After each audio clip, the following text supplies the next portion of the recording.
also because he's not good. He's not evil either. He's neither, or both. It depends on how you look at it.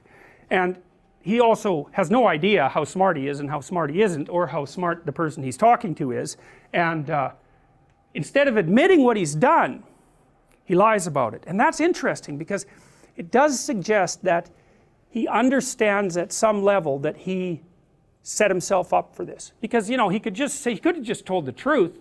This horrible fox kidnapped me and sold me to this slaveholder, which is true. It's a lot more true than the story he tells. He tells a story about some monster, you know, a fictional monster.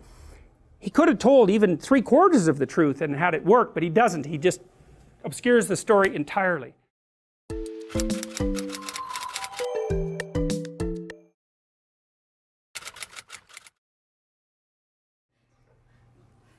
So the blue fairy shows up, so that's nature. So what I'm saying is that nature will cut kids a break. If you think of nature in the guise of, well, their mother, for example, but even the biology of other people. Because we're wired to accept behavior from children that we wouldn't accept from other people.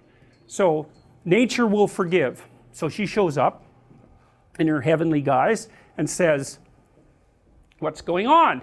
And Pinocchio, again because he's naive, but also because he's not good. He's not evil either. He's neither, or both. It depends on how you look at it. And he also has no idea how smart he is and how smart he isn't, or how smart the person he's talking to is. And instead of admitting what he's done, he lies about it. And that's interesting, because it does suggest that he understands at some level that he set himself up for this. Because, you know, he could have just told the truth. This horrible fox kidnapped me and sold me to this slaveholder, which is true. It's a lot more true than the story he tells. He tells a story about some monster, you know, a fictional monster. He could have told even 3/4 of the truth and had it work, but he doesn't. He just obscures the story entirely. And this is the part of the movie that people remember. And I'd edited this out for years when I was talking about this movie. I forgot why it was so significant. His nose grows, right? And it grows to ridiculous length. And why is that?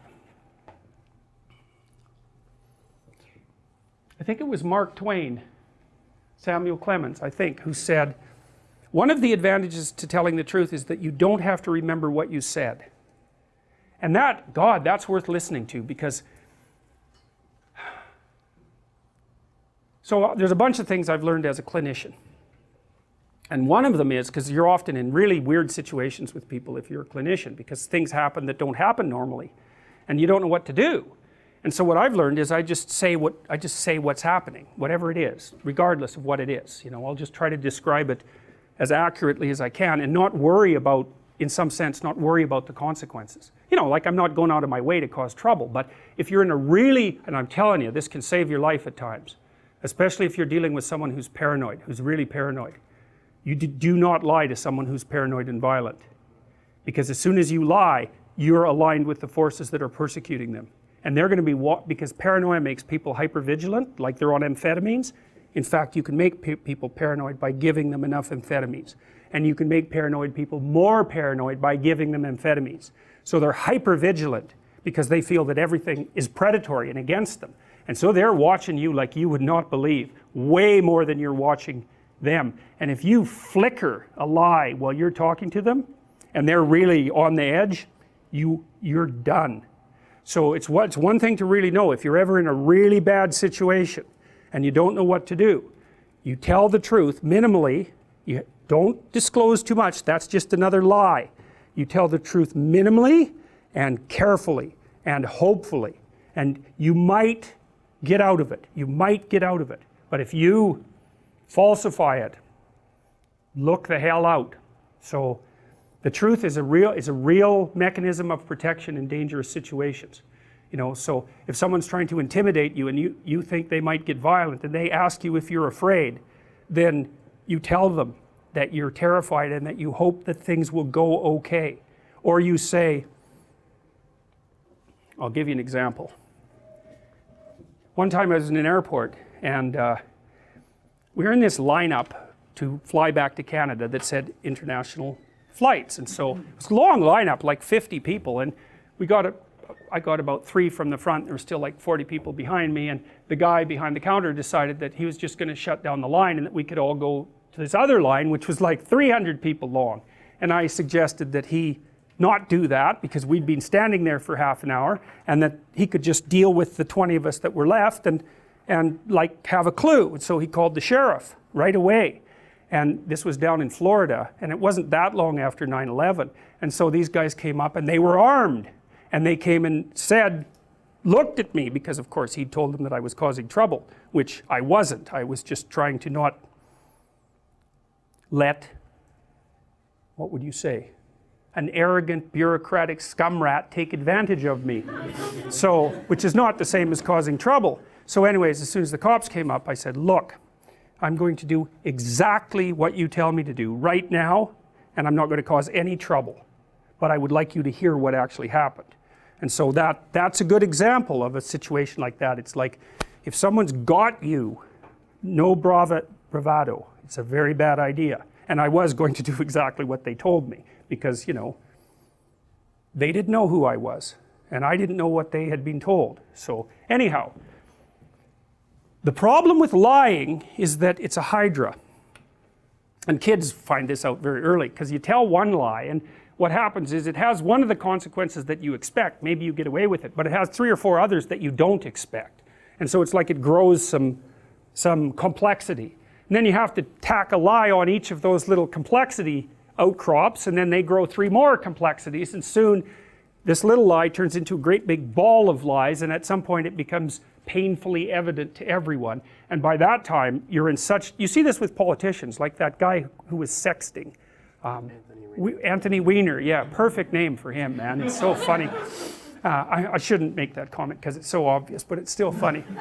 But you know, that's exactly what happened to him. It's like, it wasn't even so much the event, because you know, people are stupid, they make mistakes, and actually the public is somewhat forgiving if you say, yeah, geez, I'm a real moron, and you know, like really, seriously, how could I do that?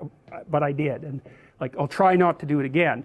But what happens with politicians is, and I'm not speaking specifically of politicians, is they'll make an error and it gets exposed, and then they make 3 others trying to cover it up. It happened with Nixon, for example, and then the whole thing just turns into a complete scandal. And maybe they could have got out of it at the beginning by just telling the truth. It's like, yes, I'm an idiot, you know, I'll try not to do it again. Well, that isn't what happens in this case, and Pinocchio grows this elaborate series of lies, and the fairy is willing to be a little generous to him because he's little and cute and he's still a puppet, and she tells him not to do that, and that she's going to give him a pass this time, but that she isn't going to be able to intervene on his behalf again. I'm not a foe of video games, because games are complicated and it isn't clear what people are doing when they're playing them. You know, they may be expanding their cognitive skills, they may be learning to cooperate, they may be learning to engage in complex problem solving. And so, but part of it's also a matter of balance. You know, 50 hours a week, probably not, unless you're going to go pro, right? Because there's other things you need to be attending to. It's not a stable solution for you, your family, your society. It's too one-sided. Yeah, and you can get pulled down rabbit holes of all sorts that are one-sided pursuits of meaning. So, and it's something we're actually going to talk about as the later classes unfold. The question is, how do you stop yourself from falling prey to a pathologized sense of meaning? And I think one of the answers to that is, don't lie. Because what you're hoping is that your nervous system is sufficiently healthy and well programmed so that what it reads out to you is reliable. And if you pathologize your psyche by either through sins of omission, let's say, or outright deception, you're going to warp that internal structure and it's not going to read out properly to you. And then your sense of meaning will lead you astray. So like, one of the reasons for speaking the truth, I shouldn't say that because you don't know how to speak the truth, but you do know how not to lie. And it's a game you're playing with yourself. You can define the damn lies. No one else has to do that for you. You try not to utter falsehoods. because you warp your neurological structure by doing so, and then it will read out pathologically, and then if you rely on it to guide you, it will run you right off a cliff. So that's why there's a moral element to this, is if you're going to rely on your sense of meaning, make sure that you don't pollute the mechanism. See, this is partly why people go to confession, right? Which is like I said, a psychotherapeutic technique. It's like, okay, what stupid, miserable, wretched things did I do this week? Well, that's a good thing to make conscious, right? Because maybe you cannot do them the next week. And you think, well, why would you bother? It's like, well, you're in a ship. It's sailing across the stormy seas. If you're hacking holes in it with a pickaxe, you should probably pay attention to that before you sink. So it's a good idea to keep what you're doing that's stupid in mind so that you can stop doing it. And so then you can more and more rely on yourself and your own, your own conscience, let's say, as a guide to proper action. In the Pinocchio story is that the conscience was not an unerring guide for Pinocchio. It had to learn. And so it's also partly pushing yourself into new situations and differentiating yourself so that you get wiser. And so it's courage as well as truth. Those might be the two. There's more. Beauty, courage, truth, the fundamental virtues.